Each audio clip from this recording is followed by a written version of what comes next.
Audio Jungle.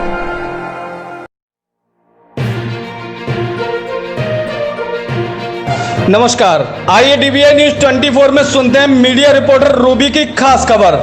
Badaun 25 सितंबर भारतीय किसान union ने 3 अध्यादेशों के खिलाफ देशव्यापी आंदोलन के तहत मालवीय आवास में पंचायत करके धरना प्रदर्शन तथा जजी गेट के सामने जाम लगाकर प्रदर्शन किया।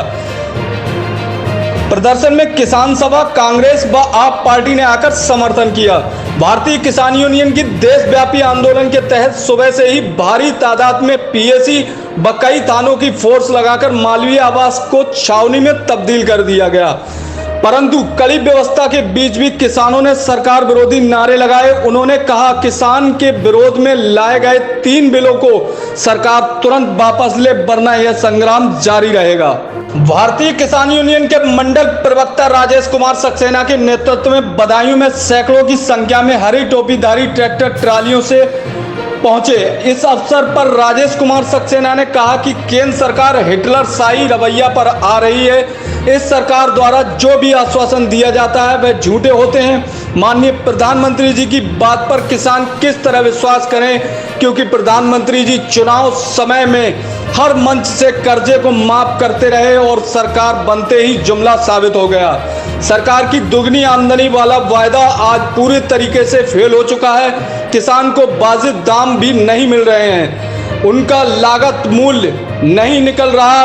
विद्युत बिल बढ़ गया, डीजल के दाम बढ़ गए, यूरिया ब्लैक में मिली है, किसान त्राही त्राही कर रहा है। प्रधानमंत्री जी एमएसपी रेट पर बात कर रहे हैं, एमएसपी खत्म नहीं होगी, परंतु भारतीय किसान यूनियन मांग करती है एमएसपी रेट के लिए कानून में लाया जाए। एमएसपी रेट से कम खरीदारी ना हो। जो कम रेट पर किसानों की फसल की खरीदारी करेगा उस पर कानूनी कार्रवाई का प्रावधान होना चाहिए। इस अवसर पर नगर उपाध्यक्ष सतीश चंद्र साहू ने कहा सरकार द्वारा किसानों पर जुल्म हो रहे हैं। किसानों की पंचायत में फोर्स लगाकर किसान की आवाज को दबाना चाहती है सरकार, परंतु सरकार मुगालते में ना रहे। जब जब किसानों के साथ अत्याचार हुआ है, किसानों ने सरकार को उखाड़ फेंका है। इस अवसर पर नगर अध्यक्ष हारून घोष, ब्लॉक सलामपुर अध्यक्ष पप्पू सैफी, बाबा गरीबदास, निर्मल यादव, युवा जिला अध्यक्ष अमरपाल सिंह यादव, शिव दयाल सागर, केपी कश्यप, राम अवतार, उमाशंकर गुप्ता, चेत सिंह यादव, महिला प्रकोष्ठ की जिला अध्यक्ष नसरीन बेगम आदि लोगों ने विचार व्यक्त किए। दोपहर बाद सिटी मजिस्ट्रेट को न्यायालय के आगे चक्का जाम करने के बाद ज्ञापन सौंपा। सिटी मजिस्ट्रेट अमित कुमार व सीओ सिटी समेत आला अधिकारियों द्वारा ज्ञापन लिया गया। आधा घंटे तक रोड के लिए जाम किया गया। कांग्रेस पार्टी के जिला अध्यक्ष ओमकार सिंह व किसान सभा के जिला सचिव रघुराज सिंह पटेल, विनीत शर्मा, अरविंद पटेल, आम पार्टी के जिला अध्यक्ष भूदेव पटेल, अन्य लोग भी भारतीय किसान यूनियन के समर्थन में आए। इतने बड़े प्रदर्शन को मद्देनजर रखते हुए प्रशासन में कोई भी पेयजल की व्यवस्था नहीं की। भीषण गर्मी में किसान पानी के लिए तरसे, सरकार इसके लिए जिम्मेदार है। मुख्य बिंदु ये जो 3 अध्यादेश लाए गए हैं किसान विरोधी अध्यादेश हैं। इनमें एक तो कॉन्ट्रैक्ट खेती के लिए पूरी छूट दी गई है और कॉन्ट्रैक्ट खेती की जाएगी। दूसरी बात जो एमएसपी रेट के हमें माननीय प्रधानमंत्री जी रोज ही कह रहे हैं और पूरी तरीके से आश्वस्त कर रहे हैं किसानों के लिए, तो किस तरीके से कर पाएंगे। जब उन्होंने भाषण दिया था चुनावी समर में तो कहा था किसानों का कर्ज माफ़ होगा, किसानों की दोगुनी आमदनी होगी, किसानों का डीजल सस्ता होगा, किसानों के बिजली बिल सस्ते होंगे।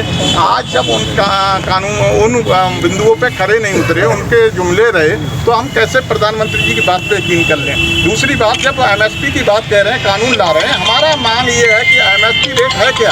एमएसपी रेट लागू होते चले आए, आज तक 24 सरकारें रहीं और एमएसपी रेट लागू नहीं हुआ। एमएसपी रेट से कम में रेट में खरीदारी हुई, कालाबाजारी हुई और पूरी तरीके से किसानों को लूटा गया। एमएसपी रेट के लिए क्यों नहीं कानून के प्रावधान में लाया जाए। कानून क्यों नहीं बनाते, उसके लिए सदन में क्यों नहीं लाया गया, उसके लिए प्रावधान क्यों नहीं किया गया।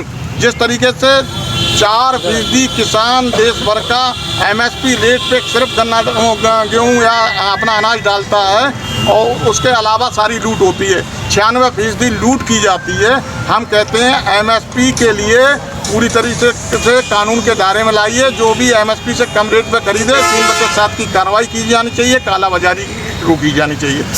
सरकार ये कह रही है कि ये जो है किसानों के हक में है ये, कानून, लेकिन आप लोग नाजायज विरोध कर रहे हैं। ये सरकार की बातों पे मैं कह रहा हूँ, फिर से कैसे यकीन किया जाए। सरकार तो ये कह रही थी कि किसानों का कर्जा माफ़ होगा, 19,000 करोड़ का पैकेज दिया गया। एमपी कौन हुए? 68,000 करोड़ लोगों का किसका माफ़ किया, किनके एमपी खाते में डाला गया? आज किसान 1-1 हज़ार का जेलों में डाला जा रहा है। आज किसान पे ब्याज लग रहा है। किसान को कोई सस्ता वो नहीं दिया गया, कर्ज नहीं दिया गया। ये भी वायदा किया। तो सरकार के तो ये जुमले हैं। सरकार का कहाँ से ये बिल फ़ायदा करेगा? कारपेट जगत के लिए, खेती के लिए खुली छूट दी गई है। ये WTO के तहत दूसरी RCEP भी ये लागू करने जा रहे हैं, जिसके तहत डेनमार्क, न्यूजीलैंड, ऑस्ट्रेलिया विदेशों से दूध आएगा। तो अभी तो हमारी गाय खुली घूम रही है, भैंसे को खोलना पड़ेगा। और वहाँ से जो मुख्य धारा ये है कि अनाज यहाँ पर नहीं करने देने चाहते, किसानी खेती को ख़त्म करना चाहते हैं। ये कानून काला कानून है, खेती को हथियाने वाला कानून है।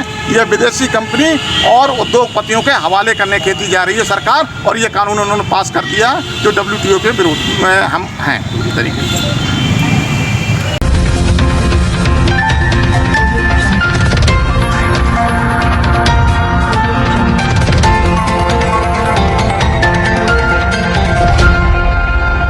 Audio Jungle.